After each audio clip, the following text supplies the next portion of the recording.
বিভিন্ন রাজনৈতিক দলের মধ্যে, যেমন চিটাগংয়ের আমি ডিসি দিব, তাহলে উত্তরবঙ্গের 2টা ডিসি আমাকে ছাড়তে হবে। যদি রংপুরের ডিসি ছাড়ি, তাহলে আমাকে খুলনার ডিসি ছেড়ে দিতে হবে।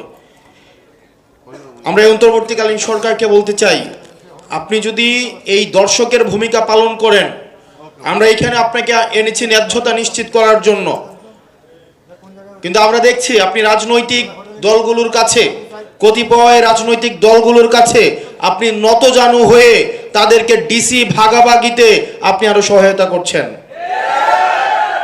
দ্বিতীয়ত, একটা ইলেকশন ইঞ্জিনিয়ারিং এর দিকে আবার আমরা যাচ্ছি।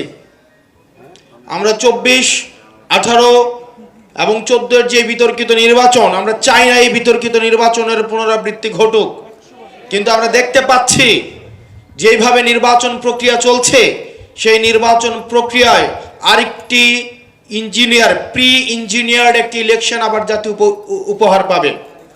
আমরা দেখছি একটি রাজনৈতিক দল তার নিয়ন্ত্রিত যে ব্যাংকগুলোকে দখল করেছে, যে ব্যবসা প্রতিষ্ঠানগুলোকে দখল করেছে, সেই ব্যাংক এবং ব্যবসায়িক প্রতিষ্ঠানের কর্মচারীদেরকে পুলিং এজেন্ট হিসাবে নিয়োগ দেওয়ার প্রায় তারা চালাচ্ছে। আমরা দেখতে পাচ্ছি একটা রাজনৈতিক দল তার স্কুল কমিটিগুলোকে তারা দখল করেছে, স্কুল কমিটি সভাপতি সেক্রেটারিকে দখল করেছে, শিক্ষকদেরকে জিম্মি করেছে। আগামী নির্বাচনে কেন্দ্রগুলোকে দখল করার জন্য তাদেরকে এখনই সশস্ত্র কায়দায় তাদেরকে ট্রেনিং দেওয়া হচ্ছে। আমরা স্পষ্ট করে বলতে চাই, জাতীয় নাগরিক পার্টি, আপনি সংখ্যা দিয়ে জাতীয় নাগরিক পার্টিকে মাপতে যাবেন না। আপনার লক্ষ লক্ষ কর্মী নেতা কর্মীরা রাস্তায় নেমে আসে নাই। আমরা লক্ষ লক্ষ নেতা কর্মীর বড় আমরা আওয়ামী লীগকেও দিতে শুনতাম, এশিয়া মহাদেশের সর্ববৃহৎ ছাত্রলীগ নাকি সর্ববৃহৎ ছাত্র সংগঠন ছিল এশিয়া মহাদেশের। তারা শুধুমাত্র বাংলাদেশের না, এশিয়া মহাদেশের সর্ববৃহৎ ছাত্র সংগঠন এখন টর্চ লাইট দিয়েও খুঁজে পাওয়া যায় না।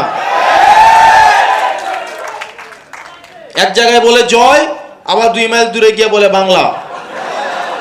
নিজেরা দৌড়ের উপরে থাকে, ব্যানারটা নিয়ে দৌড়ের উপরে থাকে, ব্যানার 4 জনে মিলে ধরার লোক নাই, একজন ধরে ব্যানারটা নিয়ে দৌড়ায়, আবার বলে যে হাসিনা তোমার ভয় নাই, রাজপথ ছাড়ি নাই। এইসব লক্ষ লক্ষ নেতা কর্মী কাজে আসে নাই।